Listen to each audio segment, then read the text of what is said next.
This is Surviving Ministry, conversations designed to help you last longer and grow stronger in ministry. I'm your host, Seth Stevens. Jan walked in, my wife walked in my study, and I had a rifle in my lap, trying to work up the courage to use it. He said, "I dream you're about to fall into a pit of flame because you won't preach." The church grew from about 120 when I first went there to about 60. But from Paul's point of view, the resurrection makes all of our service meaningful. Today I will be talking with Jim Allman about how Romans saved his life, his transition into the academic world, how technology affects the way he teaches now, church ministry when you aren't on staff, whether or not the Psalms are messianic, overseas ministry, and much, much more. In this conversation, we touch on depression and suicide, and I want to encourage you, if that is something that you struggle with, please get help. Ask a pastor, a doctor, a counselor. Go to all of those people for help. Depression can be complicated. It can be caused by spiritual, physical, psychological, and physiological causes. But there are people out there who are trained to help. Please find them and contact them. With that in mind, here we go. Today I'm with Dr. Jim Allman. He is a professor at Dallas Theological Seminary. You weren't in Bible exposition, but now you've moved to the languages department? I'm in both. You're in both? Okay. Yeah, officially professor of Old Testament and professor of Bible exposition. So you wear two hats. Yes. So my proper title now is Reverend Dr. Professor. And I tell the students, look, let me make it simple. Just call me Your Grace and it'll work. Yeah. Yeah. And Dr. Allman was one of my favorite professors in seminary. I really enjoyed taking his courses. When I had a choice between him and other people, I would be biased in his direction. He's also just put out a book, Accept One Another, a practical and expository commentary on the book of Romans. Excellent book. Highly recommend you check it out. Thanks. I'll start by asking some questions about the book, if you don't mind. When I think of what would be one of the most intimidating things to do, I think writing a commentary on Romans might be at the top of the list. So tell me a little bit, what motivated you to write this commentary? A little bit of background. When I came to Memphis to teach in 1982, my mentor, Roger Clapp, asked me one day, "What are you writing your dissertation on?" I said, "Psalms." His face just fell. He said, "Oh, Jim." I said, "What's wrong?" He said, "I've steered clear of Psalms all my life." I said, "Why?" He says, "It's too big. I can't wrap my mind around it." And I thought, well, fools rush in where wise men fear to tread. And that explains Romans. The larger issue for me was I spent about, of the first 30 years of my Christian life, I spent about 20 in deep depression. And when I came to Memphis, I started teaching Romans, and then it was a required course. So we offered the course every semester, sometimes twice. Yeah. And I was also preaching at a church in town where for the first 2 years I preached on Romans. Took me about 3.5 years. I finally began to believe it. and it was the teaching of the book of Romans that got me out of the depression. So Romans has been the book that first saved my life. And so over the years, I've taught it over and over again. So it was a natural progression to go ahead and write the book. Yeah, it was a labor of love. It was. What in particular in the book of Romans do you feel like kind of pulled you out of that depression? And what was, if you don't mind sharing, what was the nature of that depression and how did Romans deal with that? Good question. We have that old saying, 3 steps forward, 2 steps back. Yeah. For me, it seemed in my Christian life, it was 2 steps forward, 3 steps back. And so there was kind of a net regression. The more I tried to do what everybody told me I needed to do, or at least to the extent that I understood it, the worse I got. And it just kept getting worse and worse, to the point where when I was pastoring in the late 70s, Jan walked in, my wife walked in my study, and I had a rifle in my lap, trying to work up the courage to use it. Oh, gosh. And how long had you been a Christian at that point? Oh, let's see, I'd have been 20 plus years. Oh, wow. And you were in ministry? Yeah. Was that part of the reason why you had the gun? Well, I wasn't even sure I was saved. Yeah. I had a professor who said, God doesn't make any junk. When he saves completely. And I thought, so how come there's so much sin in my life? Yeah. How do I even factor all that together? And for me, justification was a legal fiction kind of thing that you do when you adopt a child. The child is legally your son, your daughter, but they share no specific DNA with you. So when God declares us righteous, for me, the synonym for righteousness was obedience. When God declares you righteous, He's declared a legal fiction. He has declared that you are obedient when you're in fact not. And that created all kinds of stress, even just intellectually in my mind. But then Romans 4 just intimidated me. Romans 4 is one of the chief passages I'd go to show that faith is not a work. But then subsequently in the chapter, he declares God counts our faith as righteousness. Well, that's an equative statement in Greek. Yeah. Faith is righteousness. But if righteousness is obedience and faith is righteousness, then faith is obedience. That makes faith a work, but it's not a work because Paul says, to him who does not work but believes in him who justifies the ungodly, his faith is counted as righteousness. And I just had all kinds of stress with that. Till one day in October of 1985, I was sitting in my office. A student knocked on the door. He was a Navajo Indian student. He said, I've been invited by my church back on the reservation in Arizona to come next summer and teach on sanctification. He said, I don't even know where to start. So I said, well, there are 5 things I can say about sanctification, and there are different ways you can show in Scripture that it has different senses. One of them, I've always been intrigued by this. Paul writes in 1 Corinthians 1 to the saints who are, how does he say it? Who are sanctified in Christ Jesus. It's a passive participle, perfect passive participle. So for those who don't know what that means, what are the implications of that? The implication of that is these people have, for most Christian theology, sanctification is a process of becoming more and more like Christ. Yeah. The Corinthians are already sanctified, and that is an established fact and an accomplished fact. But they're not Christ-like. So what's going on? So some of the roughest church issues That's were right. there. So I, as I said that to Jesse that day, I thought, I have never thought this thought before.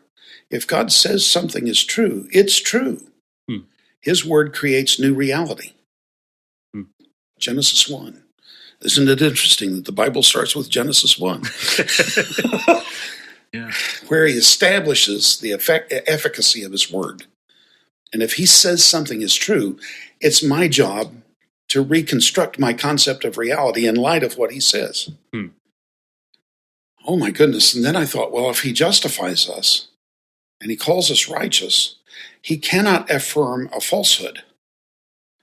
righteousness, he cannot affirm that we're obedient, which is the synonym I had for righteousness. Yeah. So what can he be saying? And I had read an article in Kittle, Theological Dictionary of the New Testament, 10 years earlier, where the fellow said righteousness is not forensic in the Old Testament, it's relational. And I thought, yeah, it's a liberal scholar. He's just trying to get out of the responsibility of obedience. Yeah. But that day, I realized, that guy must have been right. So that what righteousness, the synonym for righteousness has to be, is not obedience. Righteousness is right relationship with God. He can declare that sinful, Romans 4:5, to him who does not work, but believes in him who justifies the ungodly. He can say that an ungodly person has a right relationship with him, and the nature of that right relationship is faith. And from that moment, within about 2 minutes, as I was still talking about sanctification to my student, I went through this, and when I walked Jesse out the door that day after our conversation, I always felt like I was on eggshells or thin ice. I could feel them cracking. But I had solid ground under me for the first time in memory.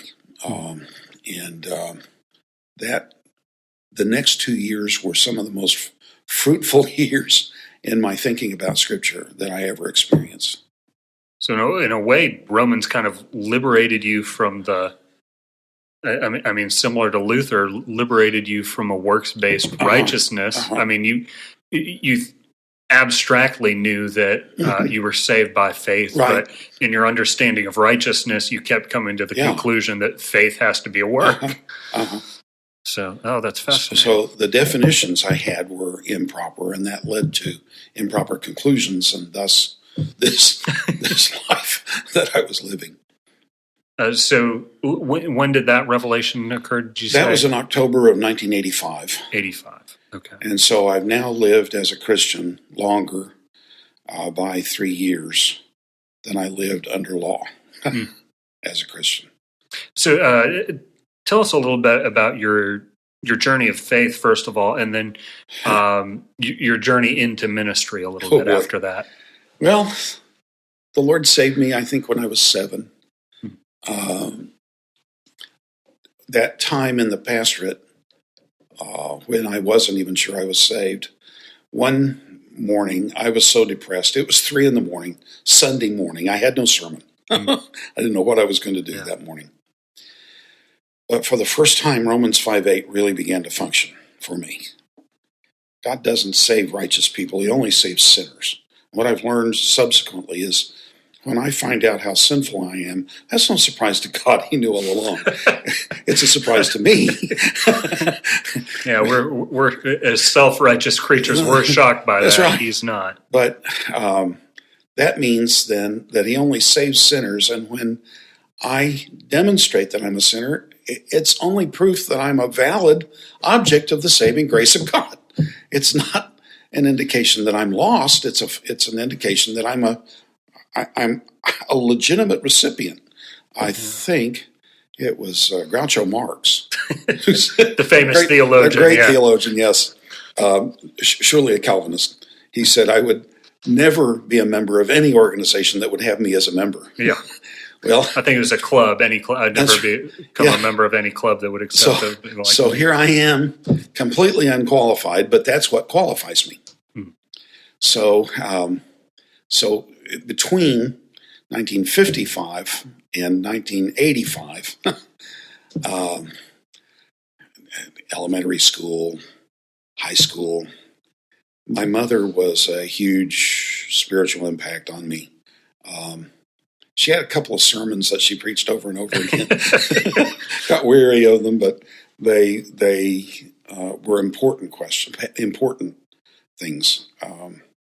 And she kept turning me back to the Lord, She ended up, we were raised in a denominational church, but she started attending a church pastored by a Dallas Seminary graduate. Do you know the name David Cotton? I do not. Okay. He was dean of students until 2000. But he was a pastor in my hometown for about 30 years. Bill Bryan and Mike Lawson were both on the staff with him. Oh, wow. But she just started taking off with spiritual growth from the teaching she was getting there. And going through college, I've chosen always the most marketable degrees I could find. I have bachelor's degree in Latin with a minor in classical Greek and a master's and a doctorate in Hebrew. It's just really marketable. Yeah. But she started instilling in me this, and I already had it, the hunger to know more, to understand more of the Scripture and understand the Lord from the Scriptures. Mm-hmm. So I won the lottery in 1969. Don't know this. Most people don't know that, but I'm a lottery winner. It was a 3-year, all expense paid tour of some of the finest Army posts in the United States. I mean, clothing, food, housing, everything's provided. Travel expenses, everything's provided. Marvelous. What was your draft number? I was in the high 60s. Okay. And they drafted up typically to over 150. Okay. If I had been born 12 minutes later, this is another indication of God's plan in my life. If I had been born 12 minutes later, I'd have been 303 and would not have been drafted. But while I was in the service, they trained me as a German linguist and then sent me to West Texas for some specialized training. Well, tell about the test that you took that has to deal with language aptitude, because you might not have known your aptitude for these things. Well, I knew that there was something going on there, but I went to the recruiter and I said, if I enlist, what kind of training would I have to take? And he said, what's your major in college? I said, Latin. He said, we don't have much call for that. But he said, have you thought about language school? And I said, you have language school? He said, yeah. I said, what language would I have to take? He said, let's take a test and we'll see. It's called the Army Language Aptitude Test back then. They have a different name, but same kind of test. It was an artificial language that some linguists had put together, and they taught you a little grammar, taught you a little bit of the syntax. Then you had to translate this passage, and it was actually fun. For some people, well, for me, it was fun. When I came out, the guy went through the grading process. He said, "I think I can guarantee you any language you want. What do you want?" I thought, this was the Vietnam War. Thai, Laotian, Vietnamese. Mm-hmm. I said, German? He said, I think I can guarantee it. So, well, that's strategic as well for your future theological studies. So I was at Fort Myer, Virginia for 8 months, 5 days a week, 6 hours a day studying German. And then I had to have that for my doctorate. So it was a real blessing to have that background. Yeah. But we were in West Texas at a small Air Force base going through specialized training. You said we. Were you married at that point? Well, yeah, Jan and I were married. We got married right after college. Okay. But the guys I went through language school with were in the same training in West Texas. And one morning, we had class at 6 in the morning, 6 to 12. So we'd get together at the NCO club and sit around and drink coffee. And I almost hate to tell this. You may want to consider whether to include this or not in what you do. Well, with a teaser like that, we have to keep it in. Well, one of the fellows in the class was a Satanist, and we were sitting there at the coffee bar, and he said, "Allman," he said, "I've been having dreams about you." I said, "You have?" He said, "Yeah." I said, "What have you been dreaming?" He said, "I dream you're about to fall into a pit of flame because you won't preach." I said, "Oh, you're crazy." And he said, "No," he said, "it's keeping me up late at night. I can't sleep." Sure wish you'd go talk to your pastor. Sure wish you'd start preaching. So I went to my pastor. Well, that's the first time I've heard about a Satanist tormented by somebody else's Everything failure about this to is call. wrong. Everything about this is wrong. You ain't heard it all yet. So I went to the pastor, and he said, well, have people all your life been telling you ought to go into ministry? I said, yeah. He said, who? Little old ladies? I said, yeah, pretty much. He said, that doesn't count. He said, every little old lady who likes a kid thinks he ought to go into the ministry. And then you said, well, what about a Satanist? But he said, something might be going on with this. You ought to pray about it. Well, if you've got to be in class at 6 a.m., midnight's awfully late. So I was lying awake, couldn't go to sleep. I said, Lord, I need an answer, and if you'd be pleased to give me an answer tonight, I sure would appreciate it. So I took my Amplified Bible, put it on its spine, let it fall open, put my finger down. Told you. The whole plop and point theological method. But it said, but arise and stand on your feet, for I've appeared to you for this purpose, to appoint you a minister and a witness of the things you have seen of me. And a couple of verses later, whereupon, O King Agrippa, I was not disobedient to the heavenly vision. That's never happened to me subsequently. Yeah. But I think the outcome, the event, has showed God, in His marvelous grace, met me at the level of my expectations, because that's what I'd been taught. Well, casting lots isn't very spiritual either, but the Lord uses it. And He met me at the level of my maturity, which was very low. That's a really interesting concept, because I think, particularly early in your pursuit of ministry, early in your Christian life, the Lord will make certain things abundantly clear. Mm-hmm. And later on, you're hoping for the same level of clarity for other decisions. Absolutely. But if part of God's purpose is to instill in us wisdom and discernment, mm-hmm. He's not going to continue to use those overly abundantly obvious methodologies. And what's even worse now is I'm not even convinced there is such a thing as a call. But God meets us where we are and directs us at appropriate times in His way. And since He's God, He gets to do whatever He wants. Yeah. So that's how I got into ministry. So that's how you got in. Yeah. What was your path and journey into ministry? You're now in the seminary, but it wasn't a straight line course for you to get to that point. We went to Central Texas from West Texas to Fort Hood, Texas. And I always was confused when people talked about West Texas. I thought they were talking about the western part of the state. Yeah. Until I discovered West Texas is a city in East Texas. Yes. But they also have a town called Humble in Texas, so you'll have to understand their concept of English down there.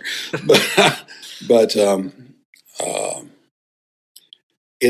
at Fort Hood, we joined a church, and the pastor came to me one day and he said, "I understand you've been called into ministry." I said, "Yes, sir." He said, "We have a church plant that needs a youth director. Would you be interested?"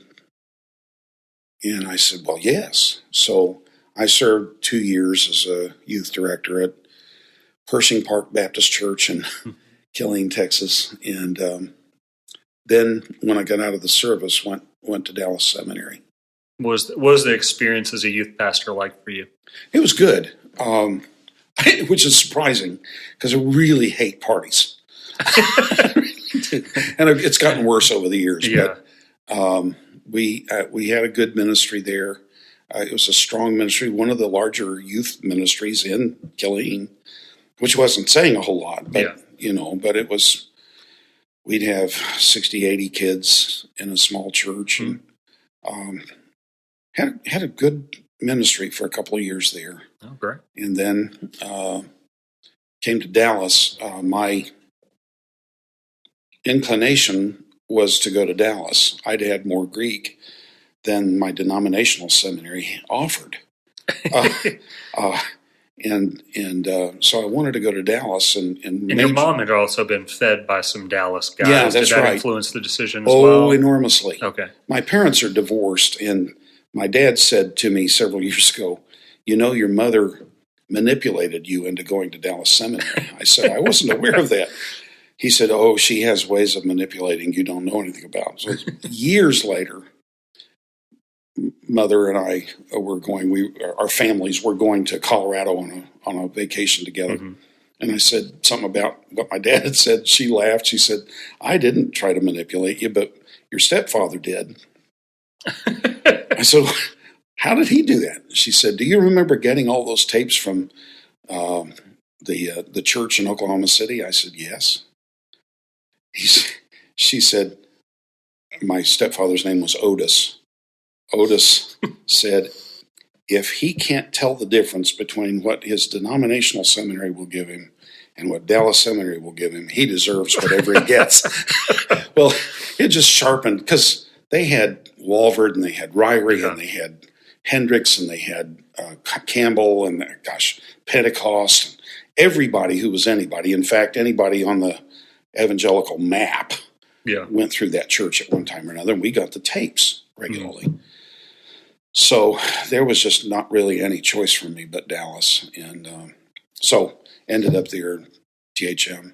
So I did a 4-year, 120-hour master's degree. You know anything about that? I know a little bit about that. Yeah.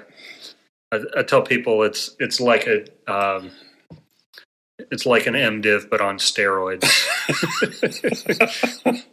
Yeah. So that was my path. When we got into, I went through the THM program, 73 to 77, and was accepted into the doctoral program. I went right into it in the fall of 77. And each year, first year at seminary, the tuition was $35 an hour. Hmm. To put that in perspective, our house payment, our apartment rent was $175 an hour. A semester. A semester? A month. Oh, yeah. Month. Okay. $175 a month. All utilities paid. Be nice to find a deal like that now. Oh, boy. In college, my tuition was $12.50 an hour, and my family struggled to pay that. Our house payment was $72 a month. Oh, wow. And when I left seminary the first time, when I finally left seminary, tuition was $120 a month. And I would just grieve. Lord, what are you doing? I don't have the money. How am I going to pay this? And the Lord would meet my needs. And then I'd get worried again the next month. I worked for an evangelist, and they paid me weekly, so I never had enough money to pay my rent all at once. I had to pay in two installments. Yeah. They weren't happy about it, but they got the money consistently. Mm-hmm. And I thought, where's it going to come from? The baby's sick. The baby needs new clothes. The baby needs this. And I would just, Lord, what are you doing? They're going to evict me from this apartment. I can't see, and I prayed this 100 times, I can't see how sitting on the street on our sofa will bring glory to your name, but I guess that's what we'll do if we have to. And he always met our needs. But gives you more sympathy for the Israelites when you see their continued failure. And, oh my. And things kept getting worse. Every semester seemed like every year, certainly.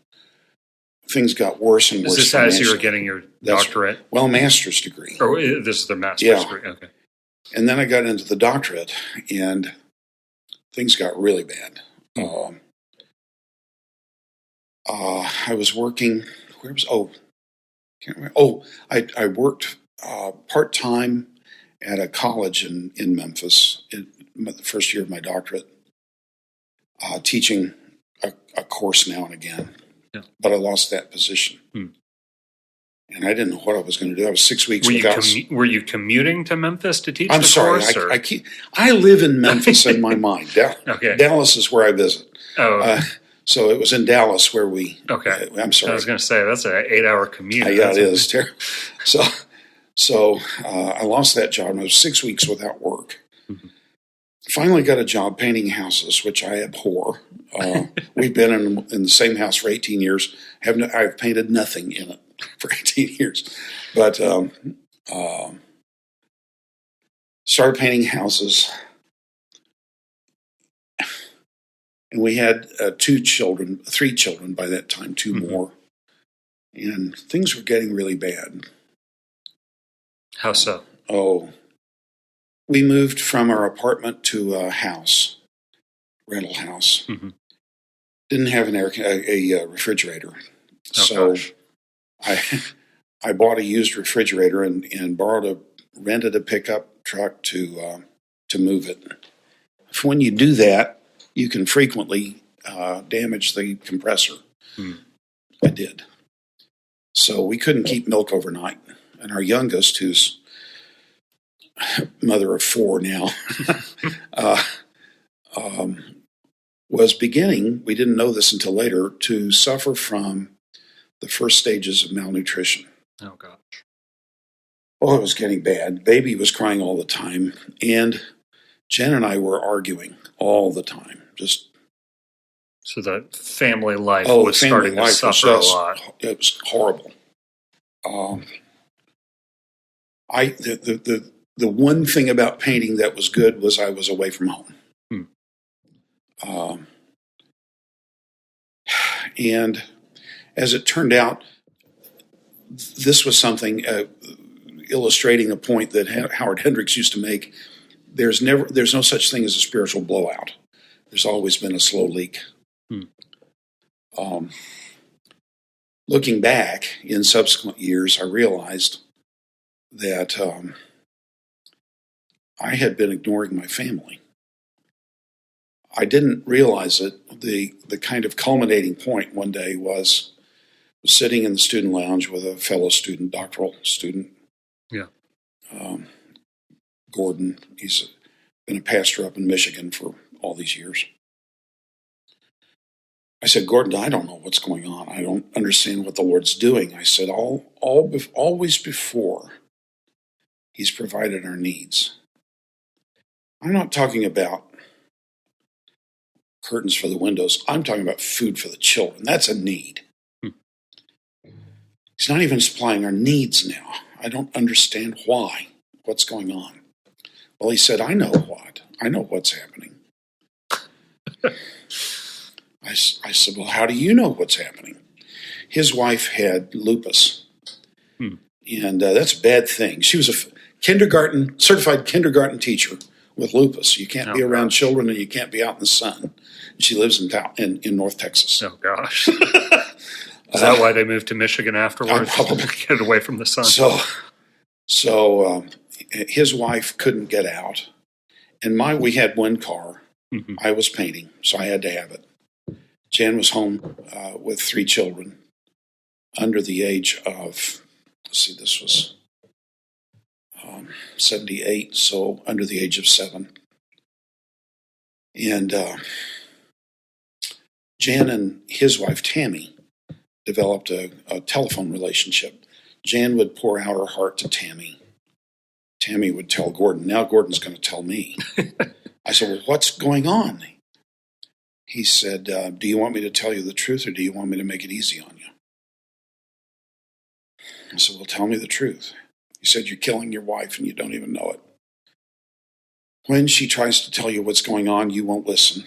I've discovered I have, as it turns out, 2 master's degrees, one in theology and one in self-justification. I graduated with honors with that master's degree. You won't listen. He said, your kids hate your books and your study and everything you're doing. I said, Gordon, what do I do? He said, you need to get out of here. You need to get away from this place. Well, in the providence of God, a little church in our hometown was in need of a pastor.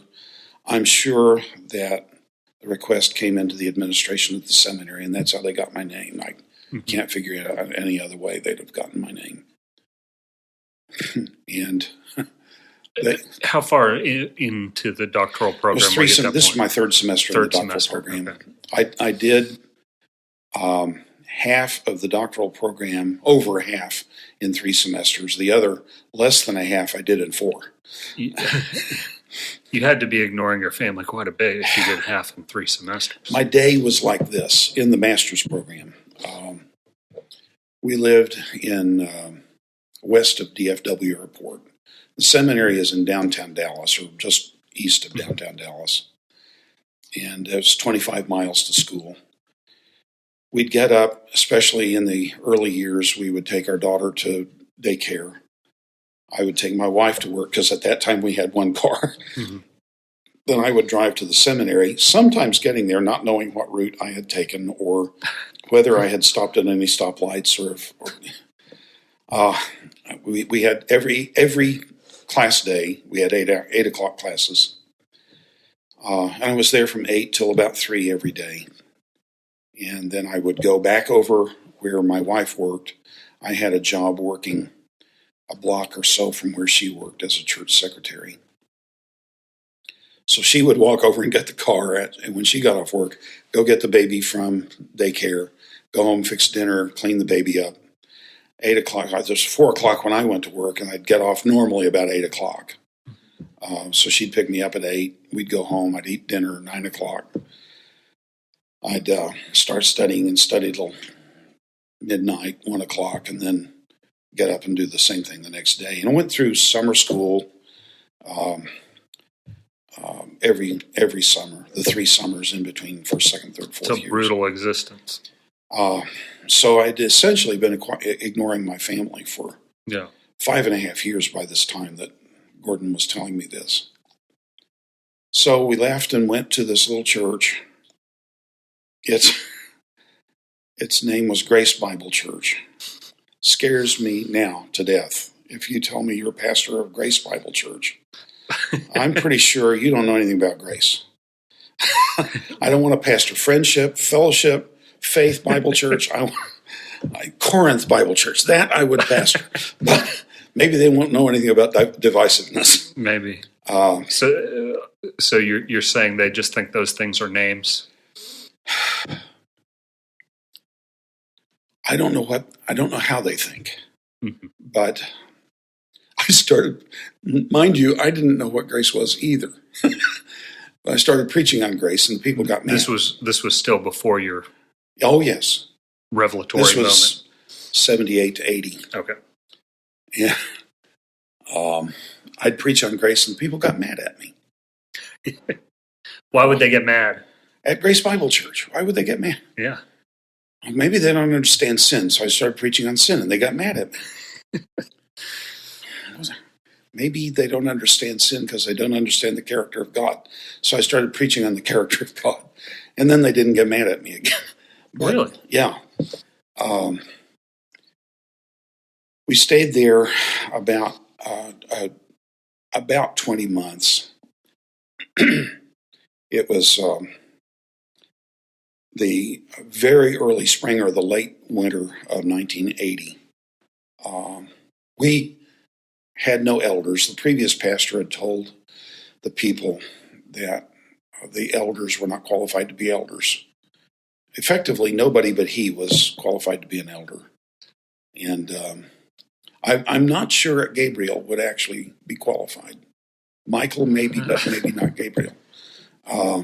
There's a certain personality type that's very dictatorial, that gets attracted to churches. Was this kind of a little country church, or no? It was an urban church. It was right outside a military base.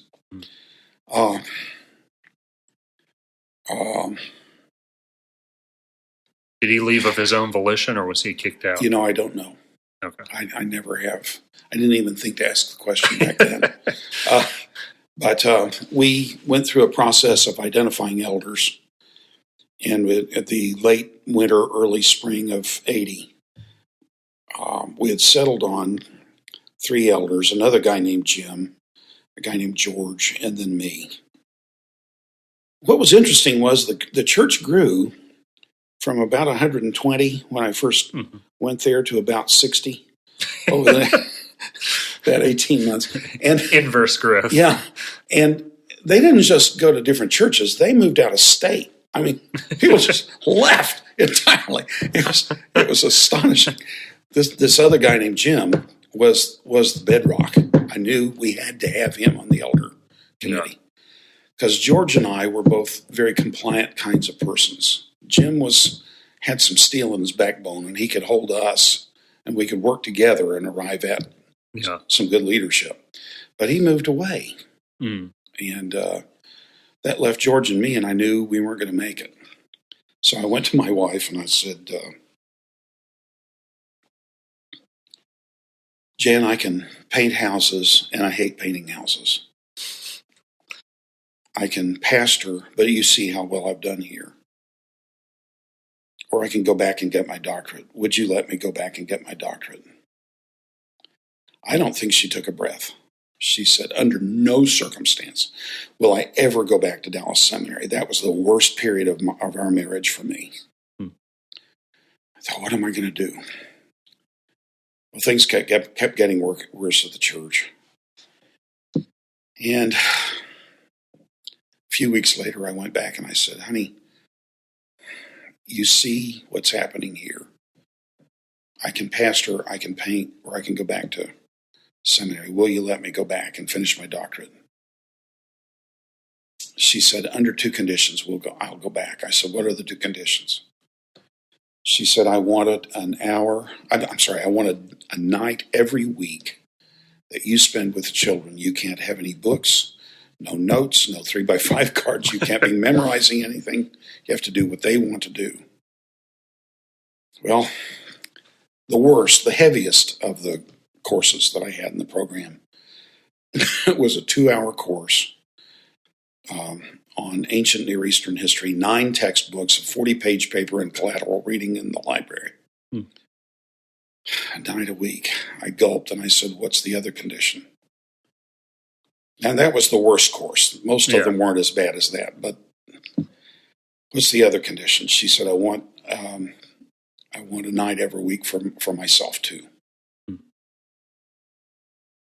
2. I don't know how I can do this, but I can paint or I can pasture. I can go back. The alternatives didn't seem too good. That's right. So I said, well, okay, I'll do that. And we did. The next 2 years, I cut my coursework way back. I don't know how many hours I had when I left seminary that first time. This is my third coming. Jesus has only 2. I had 3. I don't know how many hours I had when I left, but it was more than half of the 40 hours that was required, and I did the remaining 15 or 16 in 4 semesters instead of 2 or 3. Night every week for the kids, night every week for my wife, and it didn't solve the problems, but they got better. I had hurt the family so deeply that took a while to repair. It took a long time. It was 16, 17, 18 years before. Oh, wow. A lot of that was gone.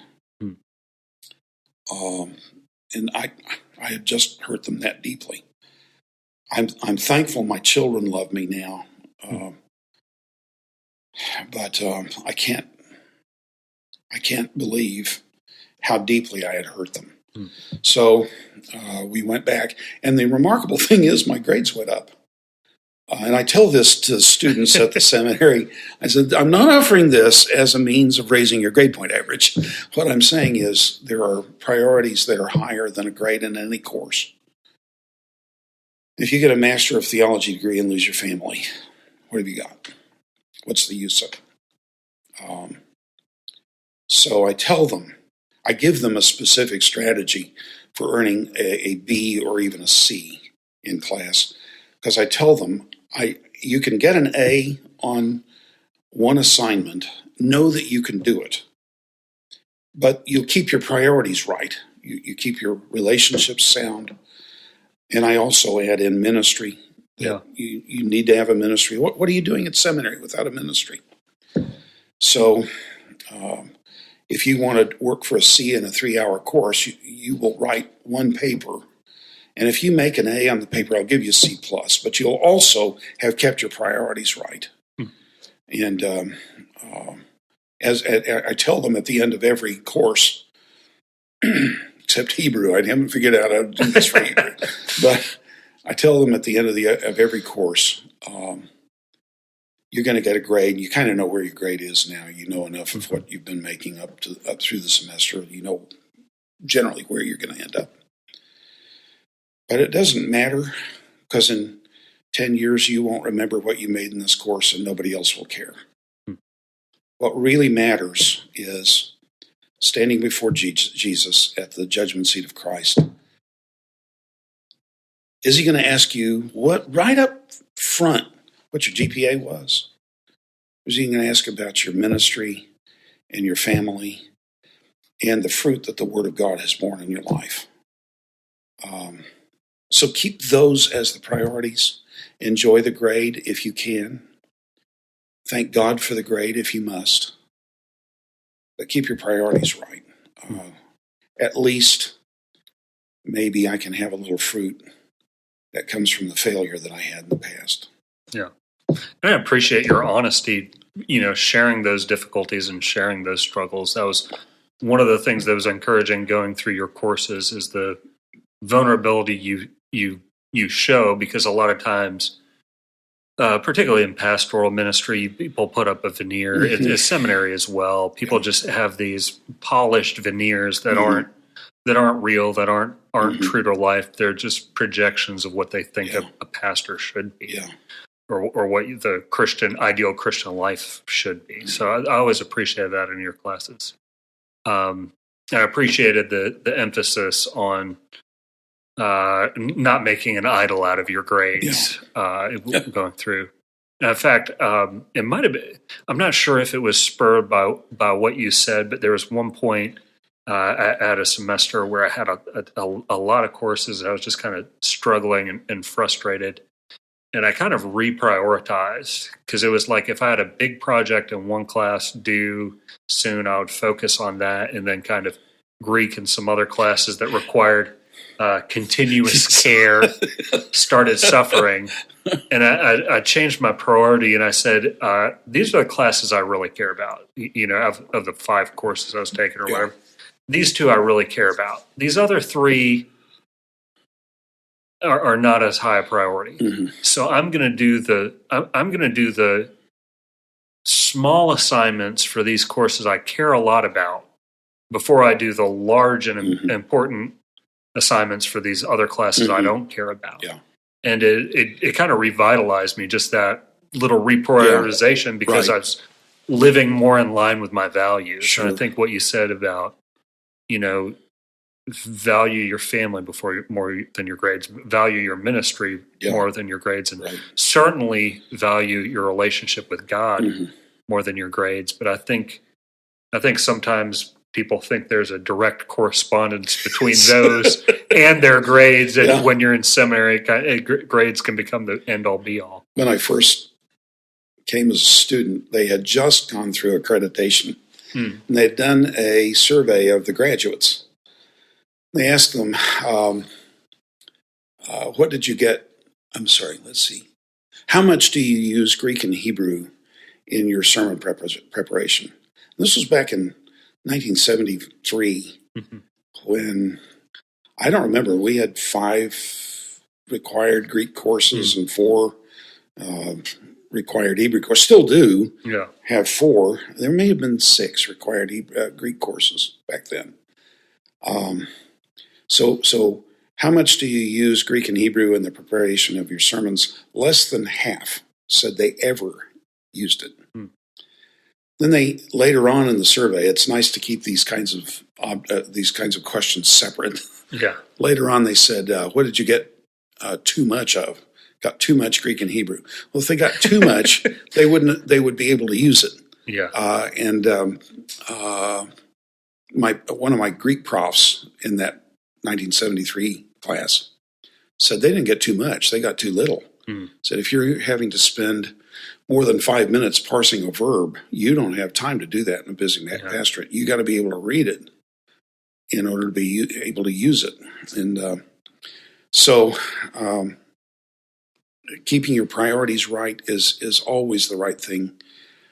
I tell students, I don't get to do this very much anymore, but I tell students, if you're going to choose an elective, don't choose an elective that you could read a book and learn about. Choose an elective that you need somebody standing over you saying, this is the way, walk ye in it. Yeah. And that's what you're talking about with Greek and Hebrew and other kinds of courses as well. Yeah.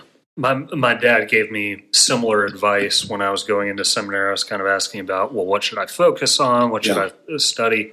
And he said, study the things that you're not going to be able to get once you get out of seminary, and focus on those things. So, there's certain things you learn by doing. A lot of learning to preach and things like that, and minister well, and funerals. Well, and you learn by doing. That was also. I'm not going to learn Greek. I'm not going to learn Hebrew. I'm not going to learn textual criticism by myself. So I ended up kind of pursuing classes like that. But there was another kind of course that I learned, and that is we had Alan Ross teaching Hebrew. My beginning in Hebrew was with Alan Ross, John Hanna, Roy Zook.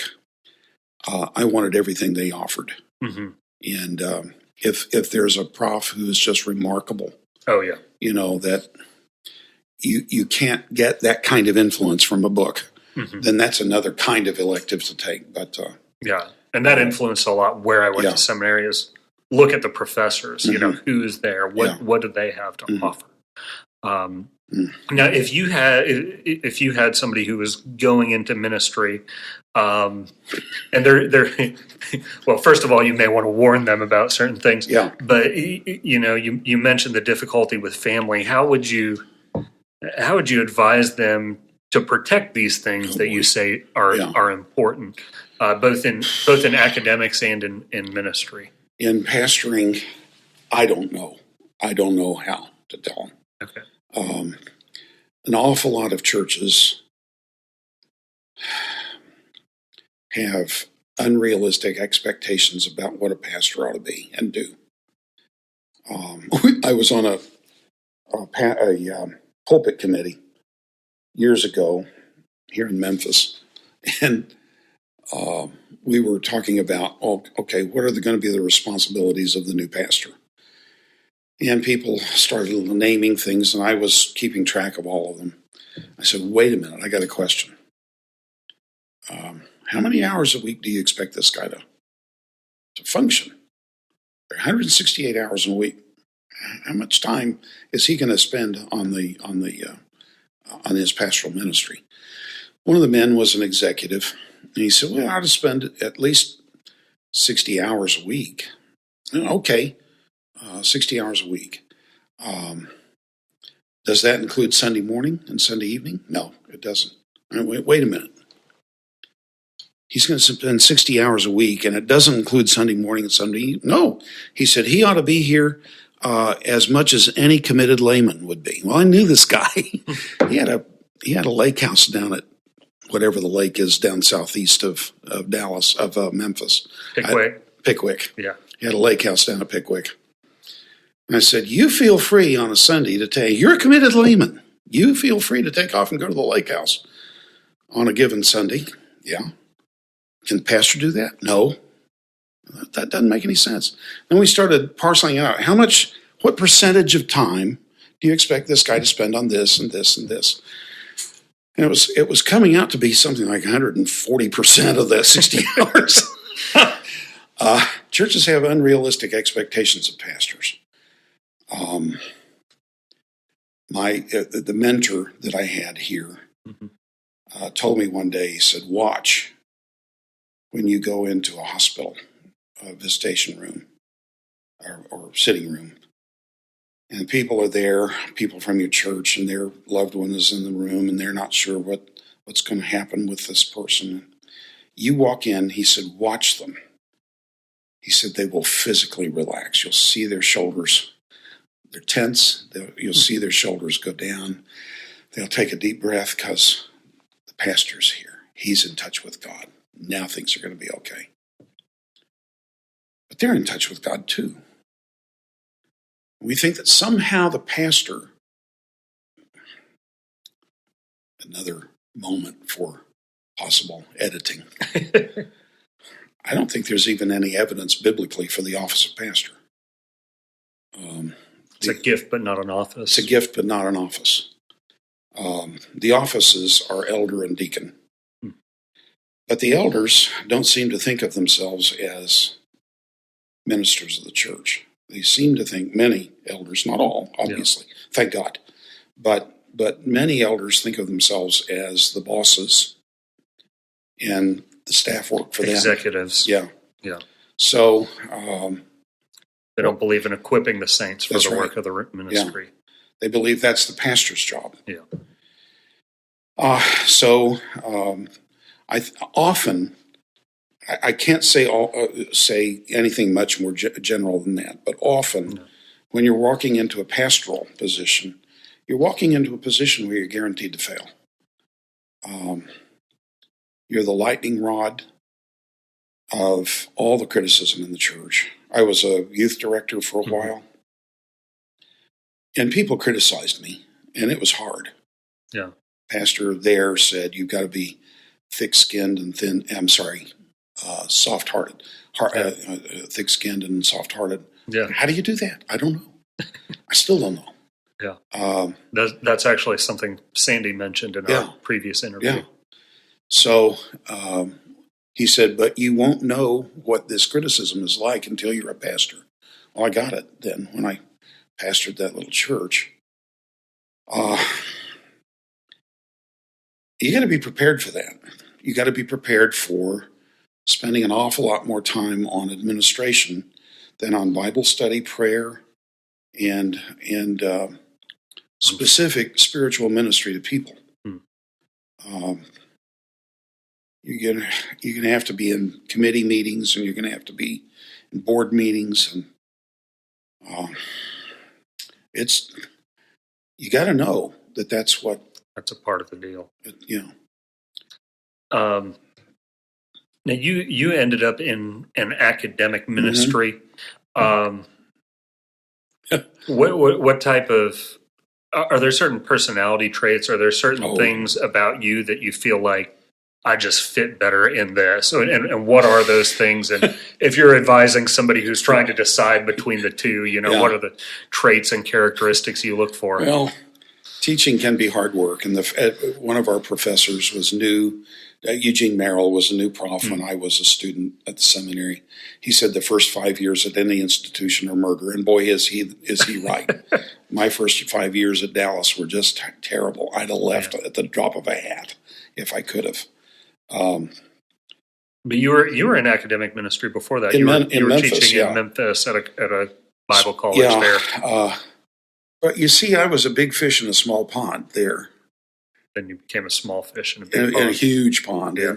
And plus, there's a sense in which moving to the new institution, I had to earn my spurs again. Mm-hmm. I had to earn the respect of the students and so forth. I don't know. Yeah. But my first year here in Memphis was crazy. I was working on my dissertation. I'd come in on Saturdays and work on my dissertation. And then the other 5 days other than Sunday, the other 5 days of the week, I was scrambling just to have enough written down so that I have enough to say for an hour in class the next day. It was terrible. I was staying just a day ahead. Not even a day ahead. I would have my notes ready by the end of the afternoon. But well, to teach, you've just got to know one class worth more material than the students. That's true. You kind of have to know where you're going. I don't know what the traits are. I was interviewing for a staff position, faculty position, at a college on the East Coast. Mm-hmm. Back sometime around 1990. And they said, "What is your philosophy of teaching?" I said, "I have no idea. I don't even know. I don't know how to frame a philosophy of teaching. You just do it. You don't think about That's it. That's right. Yeah. What are the traits? I don't know. You have to kind of like people. I like people at a distance. Are you an introvert or extrovert? I'm very much an introvert, with extrovert tendencies. I don't like to have my office door closed, and I enjoy people dropping in.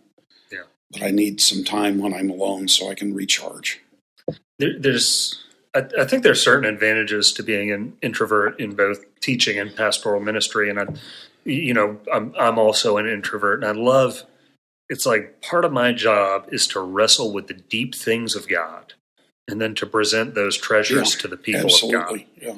And I think for introverts that's something kind of attractive because it allows you time by yourself and then it allows you time interacting with others, but it's also very structured. In a teaching environment, you have, hey, there's here are my responsibilities as a teacher, here's your responsibilities as a student, as a pastor. It's like, okay, well, the pulpit's here, I'm up here, I have this amount of time, and you have this. It's just a very structured and organized, not very chaotic, and as an introvert, you don't have to worry about anybody interrupting you most of the time in those type of settings. So I don't know. I don't know how to answer the question. Well, what do you enjoy about teaching? I enjoy seeing the light come on in people's eyes. Yeah. Several years ago in Memphis, I was teaching, I think, a course on Hebrews. Yeah. And we had about 30% of our student body was African American. Mm-hmm. And one brother sat in the back of class, and we were just going on through Hebrews, and he stood up. I looked at him, doing a double thing. He stood there, went on teaching.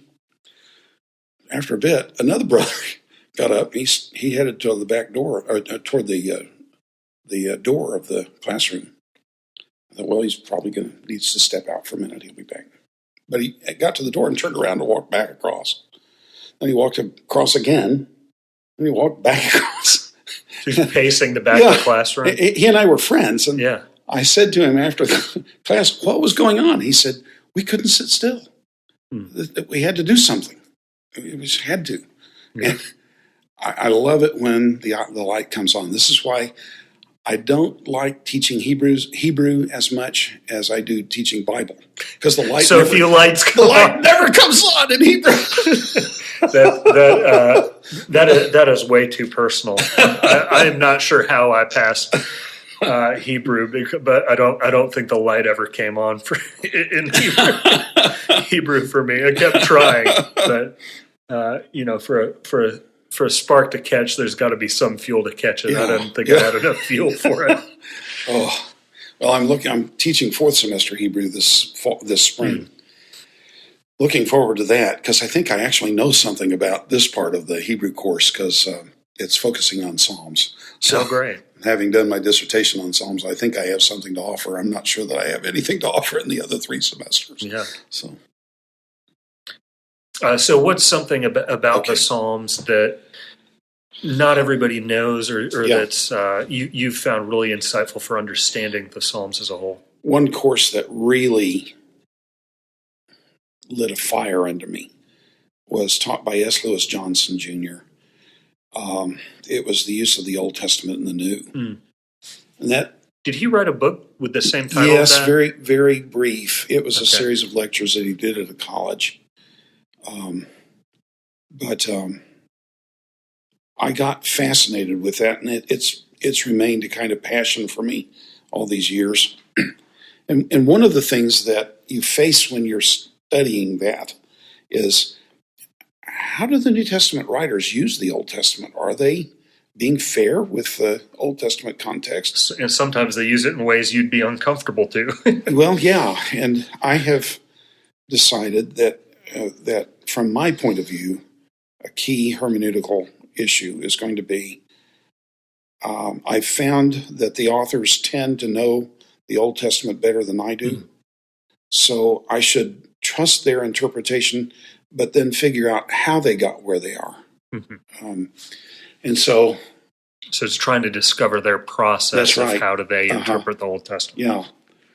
So obviously Psalms is the most quoted book in the New Testament, and the effect of that is... well, that's not too obvious. I didn't know it. Yeah. Well... I might have guessed Isaiah if you could just quiz me. Psalms is first, Isaiah is second, Deuteronomy is third. Same thing in the Dead Sea Scrolls. Psalms first, Isaiah second, Deuteronomy third. Yeah. But in looking at the Psalms, people are inclined to say, well, anytime the word Lord is used, they make that Jesus, or any number of principles like that. I'm utterly uncomfortable with that. Are they are those type of rules too rigid? Or? No, they're too. Let me go on just a step farther, and it'll make clear. And then come back. Yeah, I got to have an interpretation of the Old Testament that would convince a first century non-believing Jew that Jesus is the Messiah. The apostles did. Yeah, with their quotations. So I got to have that same kind of hermeneutic. What would convince a first century Jew that Jesus is the Messiah? Then you come to a passage like, what is that Psalm? 100 and, can't remember, 100, and it's in Hebrews 1. Your years are everlasting, like the world. I can't quote it. Why can't I quote it? Psalm 102, that's what it is. And it's quoted with reference to Jesus and specifically with reference to his deity. But there's nothing in Psalm 102 that's talking about anybody but God. So how do you get from God in Psalm 102 to Jesus in Hebrews 1? And that's troubled me over the years. Some years ago, I go to India from time to time, and I take a book with me to India that I won't read anyplace else because I can't watch TV, can't listen to the radio. And you got a long flight. Got long flights, but also you, with jet lag, you wake up at 3 a.m, can't sleep, so you get up and read. So I took John Eaton with me that year. I was reading through it. His argument in Kingship in the Psalms is that essentially it's wrong to talk about messianic psalms because the Psalms is what I just read a quotation this morning on Psalms. There's an article. Fellow is arguing that the Psalms are a meditation on the Davidic covenant. And Eaton's argument is the whole book of Psalms is celebrating the kingship of God as it's expressed through the house of David, even after the fall of David, of the Davidic house. So it's fairly common. Fascinating. Yeah. It's fairly common after 1977 or so. A guy named Gerald Wilson wrote his dissertation, and it has affected Psalms research ever since. To this day, it's affecting Psalms research, saying that the Psalms are not arbitrarily organized. They're put in order to turn Israel away from the Davidic house to the kingship of God. So Psalm 89 is probably, I fought this for years, but I finally capitulated intellectually to it. Psalm 89 is about the fall of the Davidic kingship. But there are Davidic psalms and messianic psalms after Psalm 89. So what are they doing there if we're turning away entirely from the Davidic kingship to the kingship of God? So I think Eaton is right. A couple of years later, I was teaching Old Testament theology at a seminary in India, and I was reading Bruce Waltke's Old Testament theology book. All these books have creative titles, Old Testament theology. But He said the same thing. He said he thinks Eaton is right and gave some more arguments for it. That's three of us. But it solves so many problems. If the Psalms are essentially Davidic covenant Psalms, then the heir of the Davidic covenant must be a legitimate subject for the Psalms to be talking about.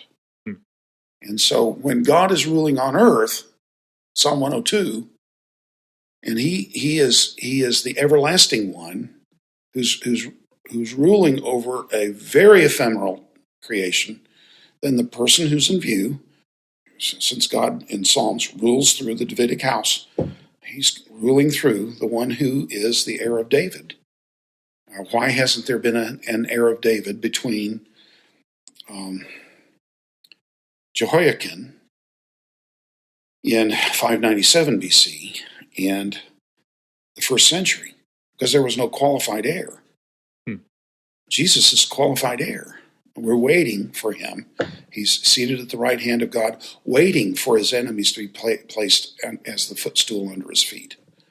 So the point is, the Psalms are if I may use it this way, messianic songbook.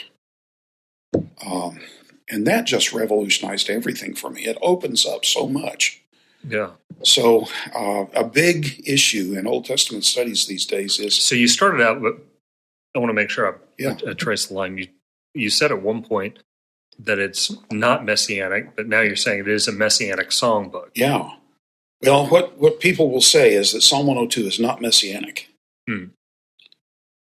But it's because they have the assumption. The assumption that there is no argument being developed in the book. Throughout the whole thing. Okay.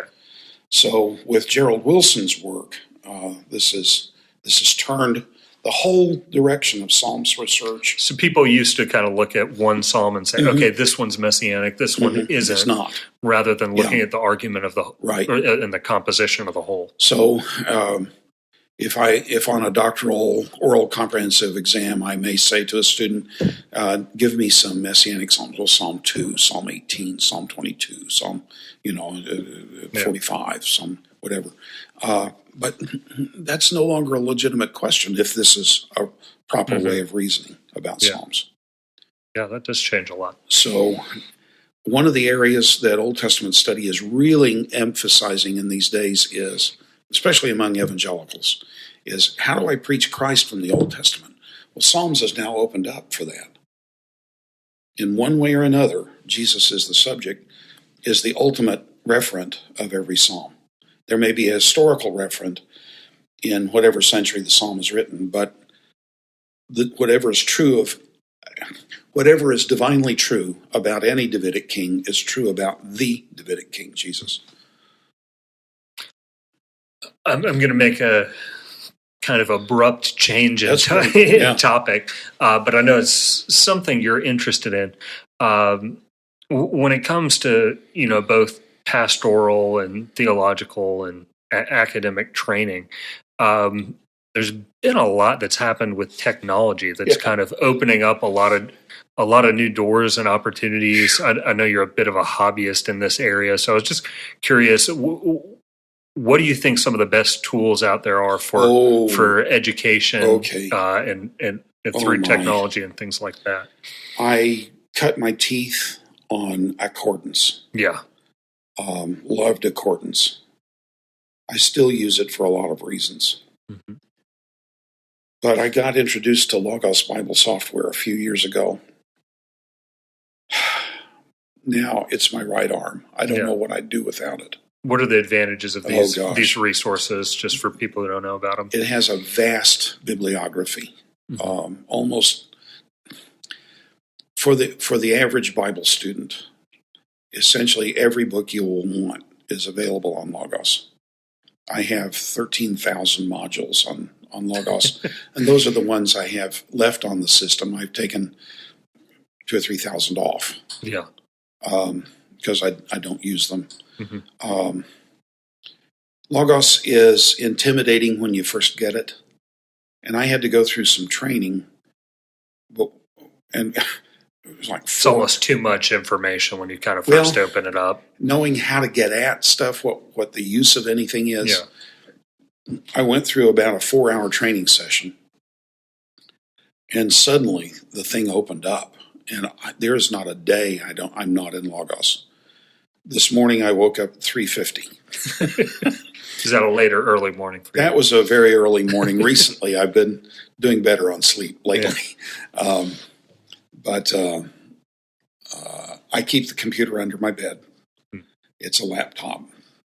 If I can't get back to sleep, I pull the laptop out and I start working.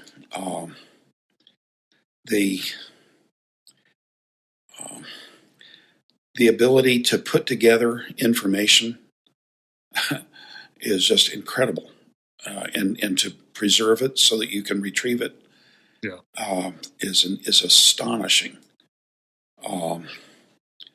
So I'm teaching on Isaiah in Sunday school now, and at 3 a.m, all my commentaries are at school. Yeah, in my office. So I can't do any commentary research at home unless I bring the books home. Then I got to take them back to the office and remember to do it, not just stack them in my study. But now I don't need that. I just pull the computer out and start working. I've written articles from this. I wrote an article on 1 John 1:9 some years ago, and everything in it came out of Logos. Wow. It's great for theology study. It's great for topical study. It's great for exegesis. It's great for, there's a feature on there. I have 40 or 50 grammars, Greek and Hebrew grammars. Oh, wow. There's a feature on there that will, as you're studying a passage, it will bring up every reference to that passage in any grammar you have. I didn't know about that feature. Oh boy, it's fantastic. I probably don't have all the grammars you do. No, or but like it's just incredible. So I still use accordance, but they're trying to catch up. Yeah, they came way too late to the game. Logos is way beyond them.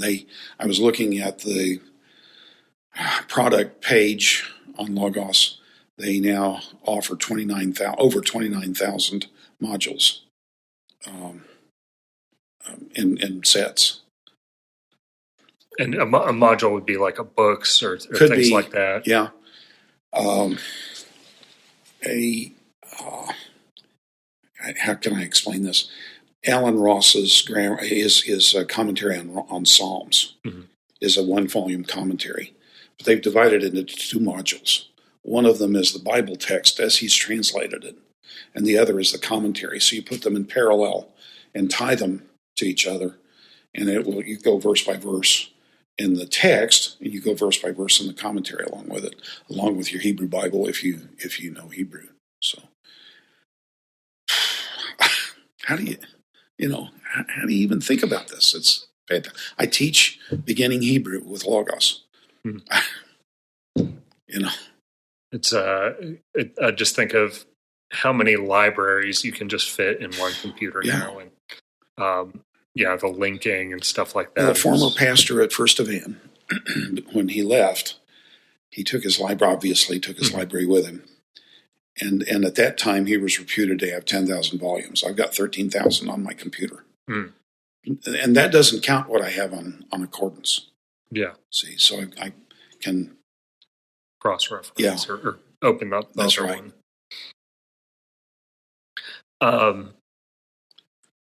What do you think the future of ministry? Sorry, let me back up. Okay. There's another thing you mentioned, and it's teaching in Sunday schools, which you're doing currently. I know you did when you were teaching in Memphis, and so I think a lot of times, sometimes people have this bifurcated view of, I've either got to go into academic ministry, and that excludes any kind of involvement in church. Which, you can respond to that. But how do you view yourself as a churchman, and how have you found ministry opportunity? within the church while it's not your paid position. The point of view I have is the way you choose a church is not a church that's going to meet your needs. You choose a church by a place where you can serve. So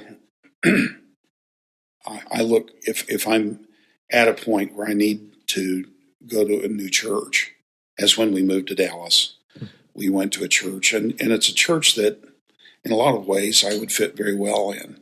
Yeah. And when I taught on Wednesday nights or on Sunday mornings, they paid me. I couldn't believe it. It was, if you taught Sunday school, they paid you. Oh, wow. The church, though, was just covered over with Bible teaching, so much so that they had Bible classes in the halls at the church. Oh, wow. So I thought, they don't need me. They got umpteen people. So when you're willing to pay for Sunday school teachers, suddenly there's a whole lot more Sunday school teachers. If you pay them, they will come. So about that time, the chairman of the Bible department at the seminary was leaving his Sunday school class, and he was going to plant a church in another town. So I said, not knowing he was doing that, I said to him, "Do you suppose the church where you're working could use me as a Sunday school teacher?" He said, "I think they can. I'll put you in touch with the guy who's over the adult fellowships." The guy called me, and he put me into the class that the chair had been teaching. So we've been there now 14 years. I can't imagine a faculty member at Dallas Seminary not being involved in ministry in a local church. That just also in missions, 60 to 70% of our faculty go and do mission work in off periods. You've done a lot of work in India. Tell me a little bit about what that is. Well, I've done two kinds of things over there. One is conference ministry, and the other is teaching at a seminary. There was Lanier Burns was the chairman of the American Board for Asian Christian Academy in South India. And I was coming up for a sabbatical. I was following him to faculty meeting one day, and I said, "Dr. Burns, could you ever use me in India?" And I don't know how well you know him, but he's kind of a demonstrative kind of guy. He said, "This is the providence of God. This is God at work." I kind of was taken back. They were starting a doctoral program for their faculty because they were heavily dependent on Western faculty and Western money to run the school, and the school was not accredited. So they wanted to get doctorates for their faculty so that they could pursue accreditation. That's right. Yeah. So I went over there and taught the first doctoral course in a doctoral program on biblical theology, which is one area that's what my dissertation was. Mm-hmm. So, and then I taught 4, 5, maybe 6 courses there. But I've done conferences in towns. Last March, maybe, I was in. It was longer than that. 2 years ago, I did a week conference in each of 3 cities on the east coast of India, and taught on pneumatology, doctrine of the Holy Spirit, to people who were charismatic, and I'm not a charismatic, but was well received, and so we're starting now to plan for August, going over there again. What, if any, are the differences you find between students in India and students in the States? Oh, it's without getting you in too much trouble. No, what I'm going to say is somewhat unfair. Yeah. The people, I at times when I come home from India, when I'm getting ready to come home from India, I think, why do I want to go back to Dallas? They are inundated with Bible teaching. Mm-hmm. So much that they can be bored with the Bible. Mm-hmm. Those folks are, many of them leading a really torrid Christian life, really In Dallas? In India. Oh, in India. Well, in Dallas too. Yeah. But they know so little about the Bible. They know the Bible, its content, better than you and I do. Yeah. But they don't know what it means. And what I find is when they hear somebody who's not going to be the proud American who's over here to bring light to you who sit in darkness, but also has something to say, they hang on every word. And oh my goodness, these dear people. I'm always shocked at the response. It's so positive. And I'm not saying anything negative about Dallas Seminary students either. There's also, there's things I've found, and this comes from, I've taught in a couple different places, and they're vastly different countries. One was in, south of the U.S. border, and one was in a Middle Eastern context. Oh my! And I think part of it is they're different. Different cultures treat education differently. I think this quote originates from you. You can adjust it, but somebody once said that Americans are in education. Americans are willing to pay a whole lot of money for something they hope they don't get. Was that ever originated from you? Well, it came from my stepfather. He probably got it from someplace else. Education is the one thing you pay for and hope you don't get. Yeah. You pay a ton of money and then don't go to class or don't study. Yeah. But it's because we have so much. Mm-hmm. It's easy to, this is good, but that was good too, and this is good. And you get, it's like having a French chef as your mother or father. The food's so good, and you can't get spoiled. Yeah. In India, it's like having McDonald's every day, and then somebody comes in and brings something really succulent, and it's just, it's nothing against McDonald's. It's just saying. Yeah. Well, you can't say steak either because it's India. So. Well, yeah, they don't. Even the Christians don't like steak. They like chicken. They think beef smells bad. So that's always been a shock to me. Yeah, especially coming out of Texas. Yeah. Some of the best steak I've ever had is in India, though. Oh, really? Oh, the Muslims can cook steak, and their restaurants. If you ever get to India, go to a Muslim restaurant. You'll get a great steak. You'll have to take me if there are ever any extra teaching opportunities over there. So have you thought about possibly doing that whenever you finish up at Dallas, is spending more time overseas? Well, no, I don't think so. Okay. When I leave Dallas, it'll probably be because I can't continue. We'll probably move back to Memphis because we have family here. But I'll still want to teach if I'm able. Yeah. Just having to figure out what that would look like. Yeah. So, any parting word or advice to people in ministry or considering ministry? When my mentor passed away, they invited me to come and speak at his memorial service. They had, I forgot, 7 speakers. Oh, gosh. And as he said about... As somebody who organizes funeral, that just sounds awful. As he said about one of them, and it turned out to be true of 2 of them, he lacks terminal facilities.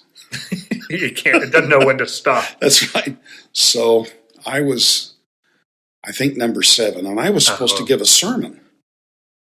I'm sitting there through 45 minutes of one guy and 30 minutes of another guy. And I thought, these people need to get it. The thing went over 2 hours. Oh, gosh. And it was at lunchtime. Awful. People had to get up and leave because they had to go back to work. And so I thought, I'm going to quote the one verse that my mentor, Dr. Roger R. Clapp, quoted over and over again the 18 years I was here in Memphis. Wherefore be steadfast, immovable, always abounding in the work of the Lord, because you know that your labor is not in vain in the Lord. Now, what these people don't know is that I have a doctorate from Dallas Seminary, and I know great and wise things most people don't know. 1 Corinthians 15:58. is in 1 Corinthians 15. See how insightful that is. But took a doctorate to get. That's right. Took a doctorate at Dallas Seminary to figure that out. But the point is, something I had to learn in hard experience at the seminary. And I still don't know all the logic of it. But from Paul's point of view, the resurrection makes all of our service meaningful. When S. Lewis Johnson died, he was a star in the faculty at Dallas when I was there. When he died, all of us, his service was packed out. I mean, it was just jammed. And I looked around. I didn't know most of the people, but I knew a lot of them were his former students.